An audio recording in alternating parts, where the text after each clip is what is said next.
pessoal! Na aula de hoje nós vamos iniciar o estudo referente a equações do segundo grau com uma incógnita. Para isso, nós vamos iniciar analisando como reconhecer uma equação do segundo grau. Vamos observar que já vimos equações desse tipo, 5x mais 10 igual a zero. Esse tipo de equação é chamado de equação polinomial do primeiro grau. Por que do primeiro grau? Porque o expoente da variável x é 1, e esse é o nosso maior expoente na equação. O nosso segundo exemplo, 5x ao quadrado menos 8x mais 13 igual a zero, é chamado de equação polinomial do segundo grau. Do segundo grau, porque o nosso maior expoente na equação é o índice 2. Então, em uma equação, quando tivermos o índice 2 na variável, nós vamos chamar de equação do segundo grau. Vamos ver estes exemplos. Neste primeiro exemplo, nós temos x ao quadrado menos 5x mais 6 igual a zero. Aqui, nós vamos aprender a destacar os termos que compõem esta equação. Para isso, nós vamos sempre recordar que uma equação do segundo grau, ela tem esse formato. ax ao quadrado mais bx mais c igual a zero.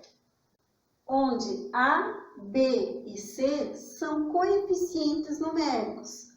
X ao quadrado e x são as variáveis. Nós vamos, então, a cada equação, fazer a comparação com a equação genérica, de forma a reconhecermos os termos que compõem. Sempre junto ao x ao quadrado, nós vamos achar o coeficiente numérico a, que quando não aparece, está representado pelo número 1. Então, nessa primeira equação, nós temos a igual a 1, coeficiente b é a informação que acompanha a variável x, então nós temos junto à variável x o número menos 5, podemos afirmar que o nosso b é igual a menos 5, e um termo independente c, que no caso está representado pelo número 6, então c igual a 6. Toda vez que uma equação do segundo grau apresenta os três termos, nós dizemos que ela é uma equação completa. Completa porque apresenta os termos a, b e c. Esta equação pode aparecer em qualquer letra do nosso alfabeto. Normalmente, a equação vem representada pela letra x, mas pode vir qualquer outra letra do nosso alfabeto. Aqui, por exemplo, temos a letra y. Percebam que o coeficiente 1 é o nosso termo a novamente. Portanto, a igual a 1, b corresponde à informação que está com o y, já que a variável da nossa equação é a letra y. Então, nós vamos dizer que a quantidade mais 12 é o termo b, e o nosso termo independente, a quantidade 20. Aqui seria um outro exemplo de uma equação completa. Ao analisarmos o nosso terceiro exemplo, nós vamos perceber que nós temos o coeficiente a, representado pelo número 1, não apareceu o termo x. Então, nós vamos dizer que o nosso coeficiente b corresponde a zero. E o nosso termo c é o termo independente, que corresponde ao número menos 81. Sempre que nós tivermos que preencher com zero algum dos coeficientes, nós vamos dizer que a nossa equação é incompleta. Pode acontecer de o nosso coeficiente a ser outros números, diferentes de 1, apresentar coeficiente b, que corresponde ao 2, e não apresentar o termo C, que corresponde a 0. Também é uma equação incompleta. Ainda pode acontecer de, na nossa equação, apresentar apenas o coeficiente A e não apresentar coeficientes B e C. Também é um outro caso de equação incompleta. O único coeficiente que necessariamente precisa aparecer é o coeficiente A, pois é a característica para que a nossa equação seja do segundo grau. Vamos ver como resolver as equações incompletas. Resolução de equações incompletas do segundo grau com uma incógnita.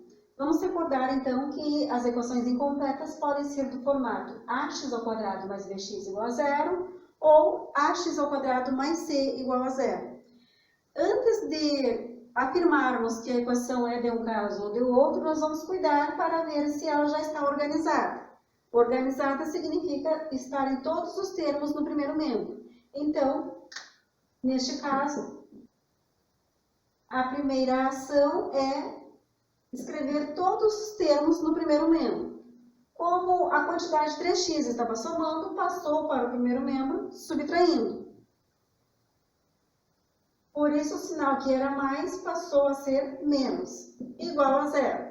Agora, nós podemos dizer que ela é do formato ax² mais bx igual a 0, pois tem os dois termos em x. Como os dois termos têm a variável x, nós vamos perceber que podemos reescrever, colocando a letra x em evidência. Dessa forma, x² dividido por x é o mesmo que x. E menos 3x dividido por x é menos 3, igual a 0.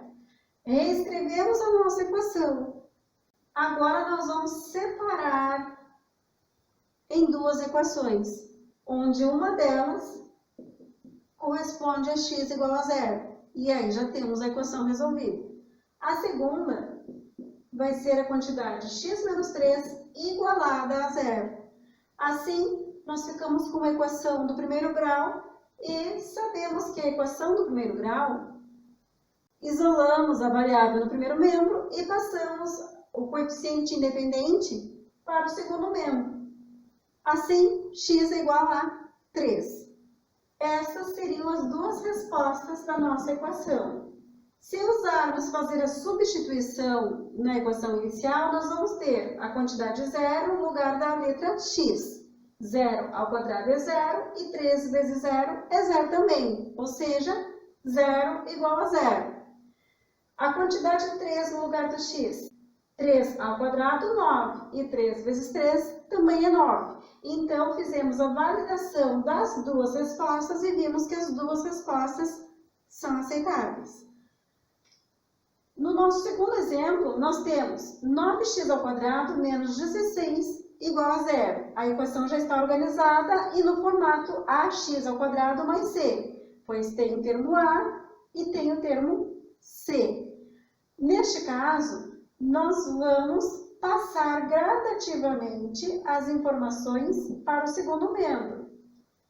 Era uma quantidade negativa, estava subtraindo, vai passar somando. Agora, a quantidade 9 que estava multiplicando vai passar dividindo. Por fim, nós vamos extrair a raiz quadrada de 16 nonos. Raiz quadrada de 16 nonos corresponde a mais ou menos 4 terços, ou seja, x é igual a 4 terços e x é igual a menos 4 terços. Essas seriam as duas respostas que nós temos para esta equação. Pode aparecer uma situação problema. A medida da área de uma praça quadrada é 144 metros quadrados. Quanto mede o lado da praça? Primeira coisa, nós podemos ilustrar para percebermos que estamos falando de um quadrado e esse quadrado possui os lados com a mesma medida. E lembrarmos que a área de um quadrado é definida por L². Como nós já sabemos a medida da área, nós podemos afirmar que L ao quadrado é igual a 144. Assim, basta extrairmos a raiz quadrada de 144. Como sabemos, a raiz quadrada de 144 é mais ou menos 12, pois a quantidade 12 ao quadrado dá 144 e a quantidade menos 12 ao quadrado também dá 144. Porém, na hora de validar a nossa resposta, nós vamos recordar que estamos falando em uma área de uma praça. Estamos falando em uma medida, e medidas de comprimento não são negativas. Portanto, o nosso lado da praça corresponde a 12 metros. Era isso. Espero ter ajudado. Na próxima aula vamos ver equações completas. Até lá!